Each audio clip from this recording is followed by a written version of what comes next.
I smell bad. In his defense, I smell really weird. I do, and I've noticed that I'm starting to smell like bad enough that I've noticed that people have started moving away from me on BART, which is kind of great because everyone likes more space, but it also kind of hurts my feelings sometimes. True story. I was on a hike through the woods and up in Tilden over there the other day, and I was just on a hike by myself, and then this guy starts to run by me. He's got his headphones on and he's pouring sweat, like just drip, because he's on a jog. That's good. And then as this sweaty man runs past me in the middle of the woods, he yells, "Take a bath!" And then for some reason, out of nowhere, I just yelled like, "Only if you join me!" And then I remembered that I'm like a girl alone in the woods. I saw him stop, and then I ran away. Good. And then I have this weird haircut, which is another reason why the guy behind me is a little weirded out. But this haircut, it's like the worst haircut ever. You should know that I'm like going through a breakup, and then I just like watched a Rihanna video, and then I was just like, I also, when I get nervous, I start touching my chin hairs, so don't worry about that. Was that a or a Nice. Yeah, so it's also like to have the asymmetrical haircut as a gay person. I'm gay, duh. My nose is running.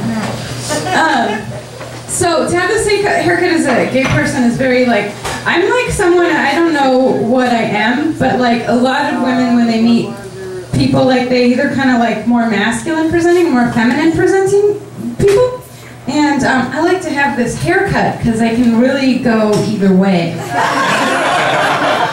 So as I'm like talking to someone and I feel like she likes more masculine present, I can just kind of be like, oh yeah, totally, yeah.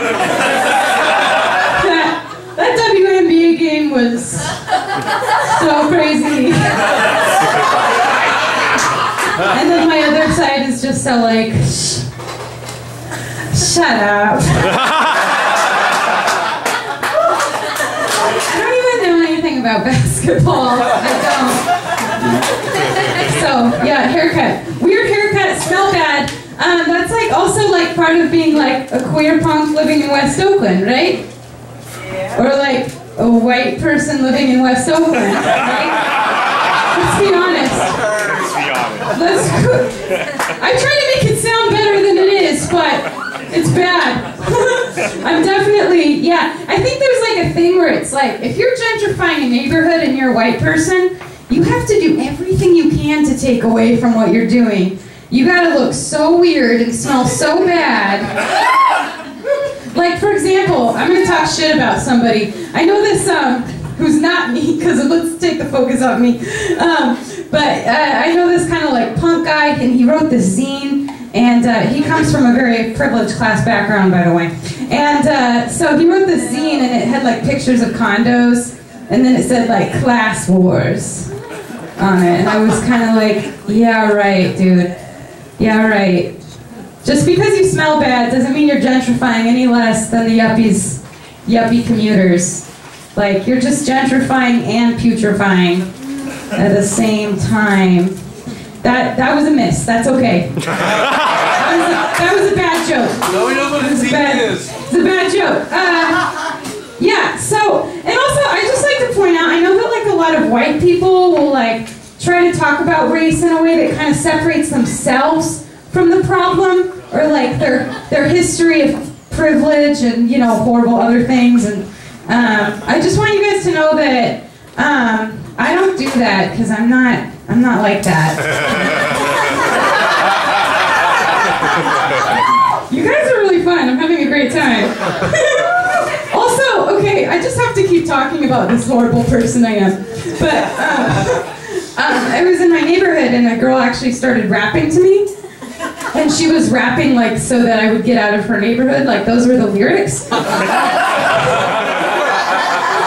I'm such a stupid white liberal that in my head I just like went into NPR mode, where where I just was just like, wow, this is really interesting. Just like in my head, I was like, you're listening to NPR. That was an African-American female. I was like, no, she wants you to move. She wants you to get out.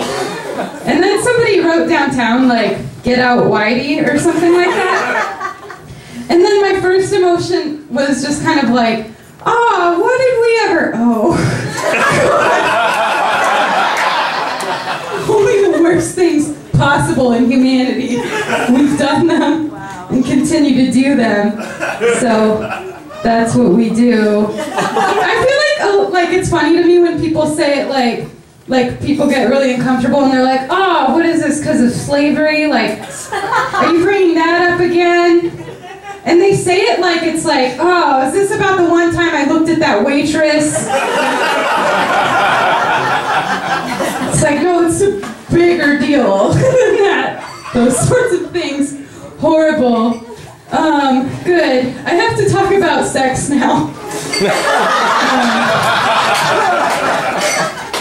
Not having any. That's fine. But I did go on an OkCupid date recently. Thank you. It was really weird. It was bad. I didn't like it. I think at one point, what did she say in the middle of the date? Oh, at one point she said, stop being so awkward. Like, that's something to tell someone with social anxiety disorder, like, stop being so weird. First of all.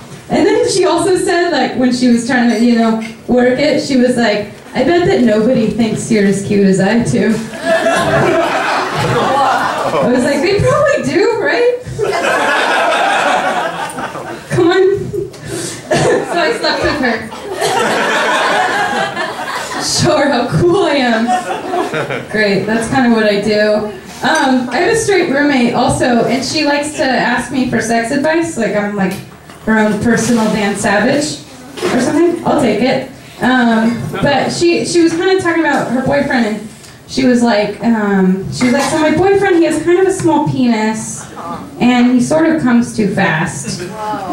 And then I was like, I took it seriously. I was like, you know what you could do? You could get like a strap-on. No, you're gonna want to stay for this, sir.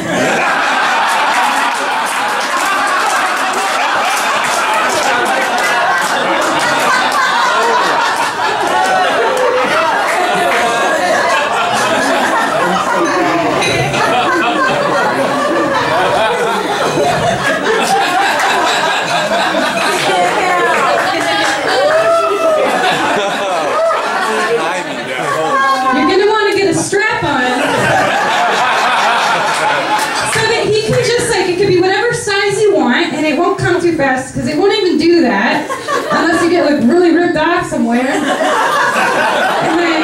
And then he can just really focus on just fucking you, right? And then she interrupted me and she was like, that's what I don't get about lesbians. If you're gonna use a strap-on, why not just sleep with men? And then I was like, I feel like the answer to that question is in your first question.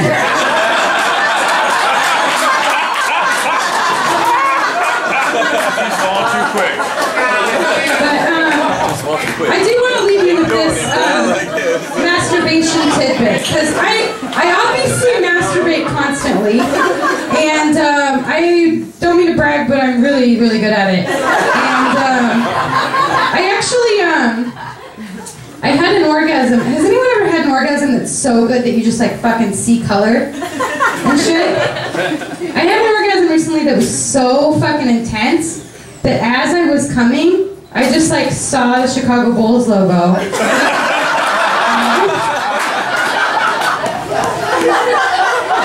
And then I was like, I obviously have to smoke some pot and watch Space Jam.